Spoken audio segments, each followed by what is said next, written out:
Kabar baik didapat Persib jelang laga perdana di Liga 1. Dua pemain asing yang sempat menderita cedera sudah dinyatakan pulih dan bisa turun berlaga menghadapi Bayangkara FC. David Da Silva dan Nick Kuipers mendapat lampu hijau untuk merumput usai dinyatakan pulih. Ya, mereka berdua sudah melewati tes hari kemarin. Kami melakukan tes khusus dan mereka kemarin sudah mengikuti latihan. Mereka sudah dinyatakan bersih dari cedera, kata Robert Roy Albert saat diwawancara awak media. Nakoda Maung Bandung ini juga menyebut ada perkembangan positif dari pemulihan Ciro Alves. Proses pemulihan sang pemain dari fraktur tulang bahu berjalan mulus dan sesuai dengan prediksi awal. Sebentar lagi pemain asal Brasil tersebut dinyatakan pulih dan bisa ikut bertanding. Kami juga sudah mendapatkan kabar positif bahwa proses pemulihan Ciro ada di jalur yang tepat. Kami memprediksi proses pemulihannya selama 1 bulan hingga 6 pekan. Dan berjalan di jalur yang tepat dan itu positif, kata pelatih asal Belanda tersebut. Dia juga mengatakan persiapan tim jelang pertandingan melawan Bayangkara FC berjalan dengan bagus. Bagaimana intensitas permainan dilihatnya sudah sesuai harapan. Peningkatan kondisi fisik. Kondisi fisik pemain dikabarkan Robert Roy Alberts di musim ini lebih baik ketimbang musim lalu. Yaya Sunaria selaku pelatih fisik pun menjelaskan adanya peningkatan yang ditujukan pemain. Penyebabnya adalah masa pramusim yang lebih ideal dan terprogram ketimbang musim 2021.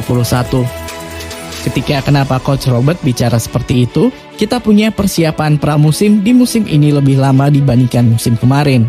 Seperti yang kita tahu, kita punya kurang lebih 4 minggu di musim kemarin, ujar Yaya ketika diwawancara. Salah satu kendala di musim lalu yang membuat fisik dari pemain tidak maksimal adalah persiapan yang terganggu. Menurutnya ada aturan PPKM yang memaksa pemain berlatih terpisah. Karena saat itu penyebaran virus COVID-19 varian Delta sedang menyeruak. Sebenarnya kita sudah persiapan di musim kemarin, tetapi kemudian tahu sendiri ada peraturan PPKM di Jawa, Bali, dan Bandung pun kena imbasnya. Persib tidak bisa berlatih di lapangan karena berusaha mengikuti peraturan pemerintah, jelas Yaya. Saat itu latihan pemain dibuat dalam kelompok kecil dan terpisah-pisah. Lalu ada fase pemain hanya berlatih di rumah masing-masing secara mandiri. Tentu hasil latihan tidak maksimal dan kondisi pemain tidak mencapai level terbaik. Sedangkan musim ini waktu lebih dari 2 bulan untuk pelatih menggenjot pemain secara bersama-sama. Kalaupun misalnya bisa latihan harus terpisah-pisah dan akhirnya di stop juga. Kemudian ada latihan lalu di stop lagi. Lalu diberikan latihan mandiri berdasarkan program yang kita berikan.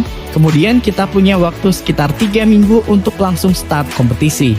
Makanya sekarang kita punya persiapan 11 minggu dan ini sangat ideal dalam mempersiapkan tim menghadapi kompetisi, ujarnya. Data yang didapat pun terekam dalam program yang dipakai tim pelatih untuk memantau kondisi pemain. Menurut Yaya, daya tahan pemain dan jarak lari pemain lebih jauh dari musim lalu. Pemain juga sudah mendapat tes fisik selama beberapa kali di masa pramusim ini.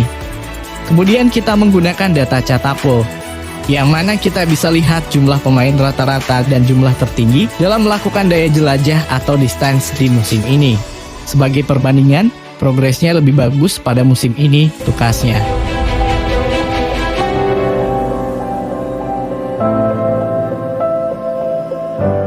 Penukaran etiket laga kandang. Persib Bandung mengantongi izin menggelar pertandingan kandang Liga 1 di Gelora Bandung Lautan Api. Upaya pembenahan panitia penyelenggara terus dilakukan seperti mekanisme penjualan tiket yang berbeda di ajang Piala Presiden 2022. Direktur Persib Teddy Cahyono menyampaikan prosedur mendapatkan tiket pertandingan kandang Persib kali ini tidak lepas dari hasil evaluasi. Kompetisi Liga 1 harus dihadapi bersama dan perlahan pembenahan dilakukan Panpel demi kenyamanan dan kesuksesan bersama. Sistem yang diberlakukan saat ini tidak lain ini demi menciptakan suasana dan iklim pertandingan yang kondusif, nyaman dan aman saat menonton dan mendukung Persib dalam setiap laga di kompetisi Liga 1, ungkap Teddy. Meski sistem penjualan tiket tetap akan dilakukan 100% online, namun ada mekanisme berbeda.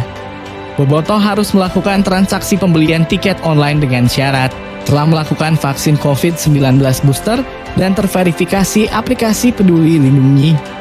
Mereka akan mendapat e-tiket lewat kontak WhatsApp. E-tiket tersebut yang harus ditukarkan dengan tiket fisik di hari H pertandingan Persib. Beberapa titik area yang kemungkinan akan menjadi alternatif tempat pengambilan tiket fisik. Di antaranya area Stadion Siliwangi, Lapangan Lodaya, Gor CTRA Arena, area Sabuga, dan kantor Dinas Perhubungan Kota Bandung. Penukaran tiket akan mulai dilayani dari pukul 9.00 waktu Indonesia Barat. Dalam rilis yang diterima awak media, Panpel Persib akan menerapkan sistem screening yang dilakukan oleh pihak kepolisian. Bertujuan untuk meminimalisir dan menghindari para bobotoh yang tidak memiliki tiket. Apabila ditemukan yang tidak memiliki tiket, tentunya para bobotoh tersebut akan langsung diminta balik kanan. Juga disarankan untuk menonton dan mendukung Persib dari rumah. Hal ini dilakukan untuk menghindari penumpukan kerumunan dari para bobotoh yang tidak bertiket. Sesuai kesepakatan dengan pihak kepolisian, Panpel Persib tidak akan menyediakan fasilitas layar lebar di area luar Stadion GBLA selama pertandingan Persib. Ini dilakukan untuk menghindari penumpukan kerumunan bobotoh yang tidak memiliki tiket. Demikian update berita Persib kali ini, sampai jumpa di update berita Persib selanjutnya.